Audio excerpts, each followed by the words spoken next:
Pour bien comprendre maintenant ce qui fait l'originalité du service REST des données à travers le web, il faut en revenir 30 secondes à la logique de l'édition documentaire à travers les réseaux numériques. Sous les yeux, on a une représentation de la logique du web documentaire.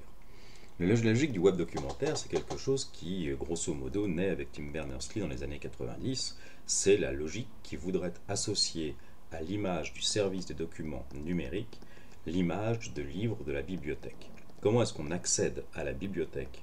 Autrefois, on rentre dans la bibliothèque, on cherche dans un fichier de documents qui indexe les titres par l'ordre alphabétique ou par thème, et on identifie par la cote documentaire l'ouvrage et le lieu où on va pouvoir aller le chercher, le rayonnage. Si le livre est présent, je peux le consulter. Si le livre est absent, c'est l'erreur 404, je ne peux rien faire et ma requête s'arrête là. La logique du web documentaire, c'est donc celle-là. L'URL correspond à la cote du livre que j'allais chercher dans la bibliothèque. Toutes les technologies de description qui permettent d'accéder par l'URL au document reposent sur l'idée que les serveurs du web sont en quelque sorte des rayonnages de bibliothèques qui possèdent, collectionnent des documents, et si le document est présent, je peux y accéder. S'il ne l'est pas, alors je ne peux rien faire. Ensuite, pour savoir ce que le document contient, je n'ai pas d'autre solution que de lire l'ouvrage et de faire moi-même une enquête, une recherche, une lecture qui me permettent d'avancer. Cette logique du web documentaire est une logique qui est relativement efficace, mais qui montre quand même très rapidement ses limites. La logique, par exemple, du fichier dans lequel je collecte les URL est très délicate. Lorsque l'on pense au web, il a fallu l'émergence des GAFA, notamment de Google, pour comprendre comment on pouvait indexer des milliards et des milliards de documents. Il faut des robots qui arpentent en permanence les rayonnages du web pour savoir si les ouvrages sont présents ou non, et l'erreur 404 est une faillite majeure du système, car si dans le temps on ne maintient pas des catalogues actualisés des collections documentaires, alors la perspective de trouver les ouvrages que l'on cherche risque de s'épuiser à vitesse grand V. Cette logique d'un web documentaire basée sur la ressource que j'emprunte est également une image qui montre très vite ses limites. Dans la vraie vie, lorsque j'emprunte un livre, dont je connais l'URI, dont je connais la cote documentaire et que je peux aller chercher, si je prends le livre et que quelqu'un d'autre vient le chercher ensuite, alors le livre est absent. Dans la logique du web documentaire, lorsque je consulte une page web, je n'emprunte en rien le document que je cherche à identifier. L'URL qui me permet de voir le document est également la cote documentaire qui m'a permis de le localiser. Ce qui veut dire qu'au moment où je consulte la page web, non seulement j'identifie l'ouvrage, mais en plus je le télécharge, ce qui signifie que je le clone. En effet, une opération de consultation sur le web est avant tout une opération de téléchargement. C'est le navigateur qui, sur le poste du client, construit la page pour qu'elle puisse être lisible par un humain. Mais la page correspond à un téléchargement d'un document original.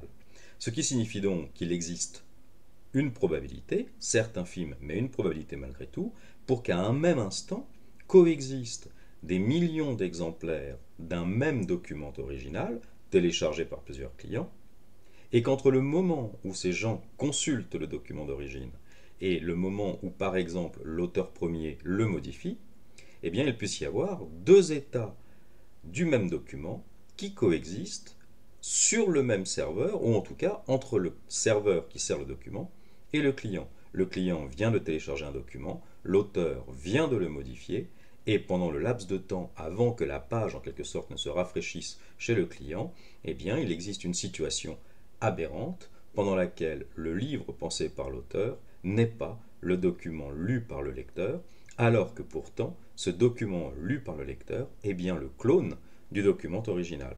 La différence, c'est que le lecteur n'est pas averti de cette différence. Le téléchargement du document d'origine est en quelque sorte un élément de défaillance dans la chaîne de l'édition documentaire.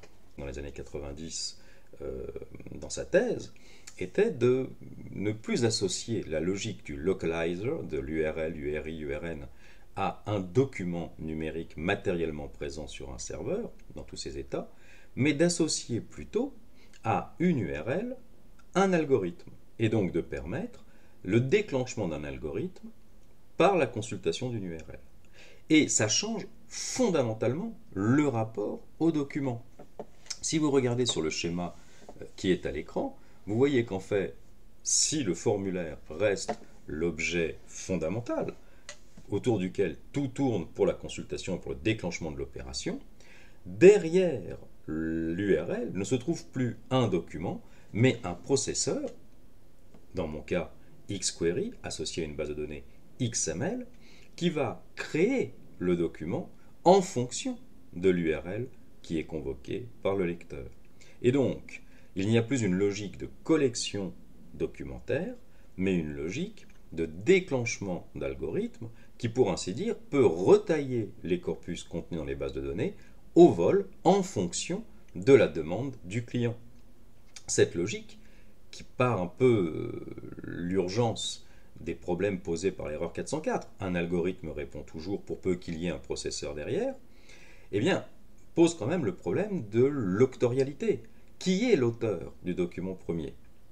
À partir du moment où le lecteur devient un co-constructeur à travers l'URL de la ressource qu'il demande, on est dans une logique qui change radicalement le rapport à la consultation web et au document. Dans la réalité des faits, on peut regarder avec BASIX ce que cela signifie concrètement.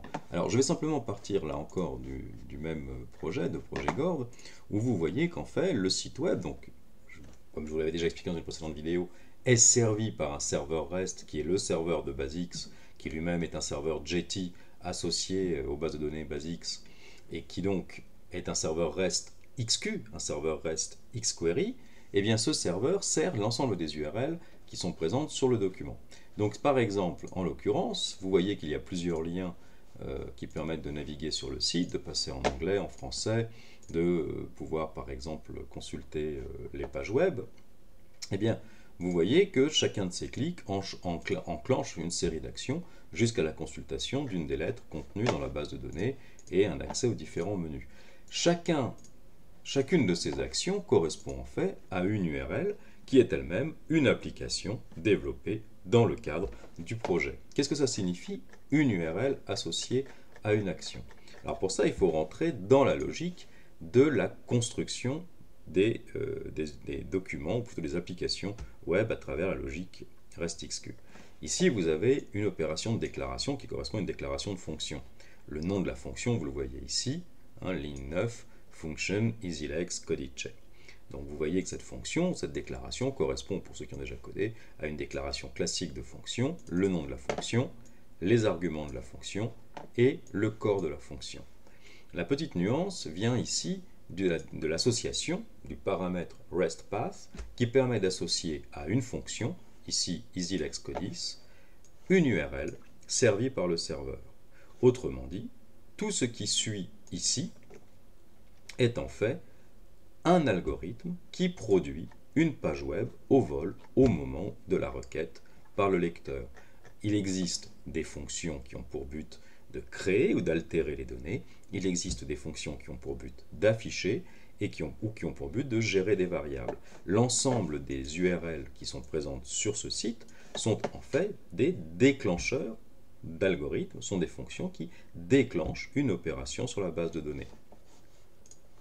Je peux ajouter une lettre dans la base de données.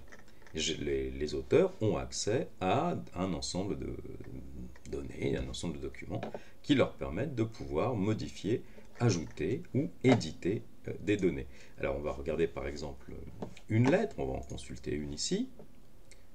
Voilà, je vais consulter le tome 17, je prends la troisième lettre, et donc ici j'ai la possibilité, vous voyez, de modifier les données de la lettre dans le formulaire. En fait, le travail qui est derrière correspond à une extraction en dur via l'URL de la lettre numéro 3, et cela correspond à la construction d'un formulaire au vol. Voilà, ici, où lorsque l'utilisateur est connecté, par une bibliothèque de fonctions, je peux étudier en fait les états d'opération des auteurs sur le site, et bien à ce moment-là, j'enclenche la réalisation d'un formulaire qui extrait les données d'une lettre et qui en permet la modification. Voilà ce qui fait l'originalité du serveur REST. Ici, le déclencheur d'algorithme xQuery est associé à une base de données, mais il faut bien comprendre ici que cette base de données est peut-être une collection de bases de données ou un ensemble de bases de données interopérables qui peuvent collaborer entre elles via plusieurs serveurs qui ont plusieurs IP, et cette logique permet une coopération documentaire à travers laquelle l'éditeur, ici, le navigateur, de l'autre, peuvent collaborer via les technologies CSS, XHTML, les écouteurs événementiels type JavaScript, qui vont créer une structure au sein de laquelle toute la question du traitement de la chaîne documentaire va être abordée.